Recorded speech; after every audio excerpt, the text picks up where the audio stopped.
कहते हैं कि दुआ करना कभी नहीं छोड़ना चाहिए, चाहे हालात जैसे मर्जी हों।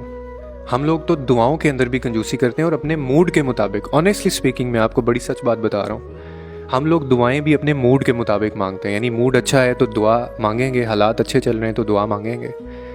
और कहते हैं कि दुआ मांगना कभी नहीं छोड़ना चाहिए, ख़ास तौर पे तब जब आपको कोई वजह नज़र ना आ रही हो। तब तो लाजिम हो जाता है कि आप उस रब से दुआ मांगें और उसके पास जाएं आप। और फिर वो ज़ात, वो रब खुद कहता है अपने बंदे से कि तुम मुझसे दुआ मांगो, मैं तुम्हारी दुआ कबूल करूँगा। इसमें कोई शक होना चाहिए? आप मुझे बताएं कि हमारा क्रिएटर हमें कह रहा है, कोई बंदा नहीं है, ये किसी बंदे के अल्फाज नहीं हैं, ये हमारे रब के अल्फाज हैं, जिसकी हर कही बात, हर एक चीज़ अटल हकीकत है। वो कह रहा है कि मुझसे दुआ मांगो, मैं तुम्हारी दुआ कबूल करूँगा। तो ये शक और ये जो हमें एम्बिग्यूटी होती है तो होनी नहीं चाहिए। तो शिर्क है कि मेरी दुआ कबूल होगी या नहीं होगी, पता नहीं ऐसा होगा या नहीं होगा। ये तो शिर्क होता है कि आप, यानी इसका मतलब है कि आप उसके ना होने के ऊपर यकीन रख रहे हैं। दुआ की जो फजीलत है ना, उसकी अहमियत इतनी ज़्यादा है कि मेरे रब को दुआ से बढ़ के कोई चीज़ महबूब नहीं है अपने बंदे की। यानी जब उसका बंदा, हम जब अल्लाह से दुआ मांगते हैं ना, जब हम हाथ उठाते हैं, उसको इससे ज़्यादा कोई चीज़ महबूब नहीं है कि उसका बंदा उससे कुछ मांगे। वो कहता है मुझे हया आती है कि एक बंदा मुझसे कुछ मांग रहा है और मैं उसको कबूल ना कर पाऊँ।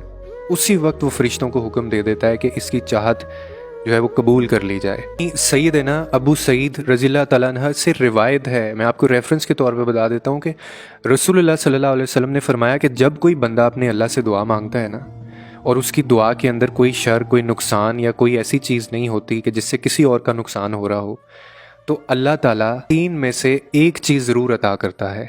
अब वो चीज़ें कौन सी हैं, भी गौर से सुनिएगा। या तो उसकी दुआ कबूल कर ली जाती है, पहली चीज़ ये है पॉसिबिलिटी। दूसरी चीज़ ये है कि या उसकी दुआ को आखिरत में, यानी कबूलियत के लिए रख लिया जाता है, संभाल के महफूज कर लिया जाता है आखिरत के लिए। और तीसरी चीज़, या फिर उसी की जैसी कोई आने वाली मुसीबत या कोई ऐसी चीज़ जो हमारी ज़िंदगी में नुकसानदेह हो, उसको टाल दिया जाता है उस दुआ के वसीले से, उस दुआ के सबब मुसीबत ख़त्म कर दी जाती है। तो ना तो कहीं भी नहीं है यहाँ दुआ रद्द, तो कहीं भी नहीं की गई। कितने खूबसूरत तरीके से देखें वो अपने बंदे की जो दुआ है उसको सुनता है। नबी पाक सल्लल्लाहु अलैहि वसल्लम ये बात फरमा रहे थे ना, जब ये बता रहे थे तो सहाबा इकराम पास खड़े थे, तो सहाबा इकराम कहने लगे कि इतना खूबसूरत तरीके से अल्लाह जो है वो हमें देता है, तो हम तो अब कसरत से दुआ मांगेंगे अल्लाह ताला से। तो फिर नबी पाक सल्लल्लाहु अलैहि वसल्लम ने आगे से फरमाया कि हाँ बिल्कुल, तुम्हें कसरत से दुआएं मांगनी है, क्योंकि देने के लिए बहुत कुछ है अल्लाह के पास।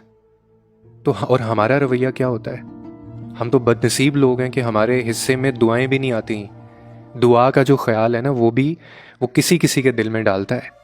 एक बंदा है, वो रोई जा रहा है, वो अपना सर इधर उधर मार रहा है, परेशान है, लोगों के पास जा रहा है, सहारे तलाश कर रहा है, बेसुकून है, बेचैन है, लेकिन उसके दिल में दुआ का ख्याल नहीं है। बदनसीब हुआ ना वो शख्स। यानी वो अल्लाह ताला, वो दुआ तक नहीं मांग रहा अल्लाह ताला से, हर वो चीज़ कर रहा है दुनिया में लेकिन दुआ नहीं मांग रहा। और एक बंदा है, उसको ज़रा सी परेशानी आती है, वो हाथ उठाता है, अल्लाह से मांगना शुरू कर देता है। खुश नसीब है वो शख्स। ये दोनों बराबर नहीं हो सकते। वो बेचैन ही रहेगा जो दुआ नहीं मांग रहा, अल्लाह को याद नहीं कर रहा, और ये जो अल्लाह से मांग रहा है उसकी परेशानी भी दूर कर दी जाएगी और उसकी दुआ भी सुन ली जाएगी। लोगों के लिए आसानियाँ पैदा करें, रब आपके लिए आसानियाँ पैदा करेगा।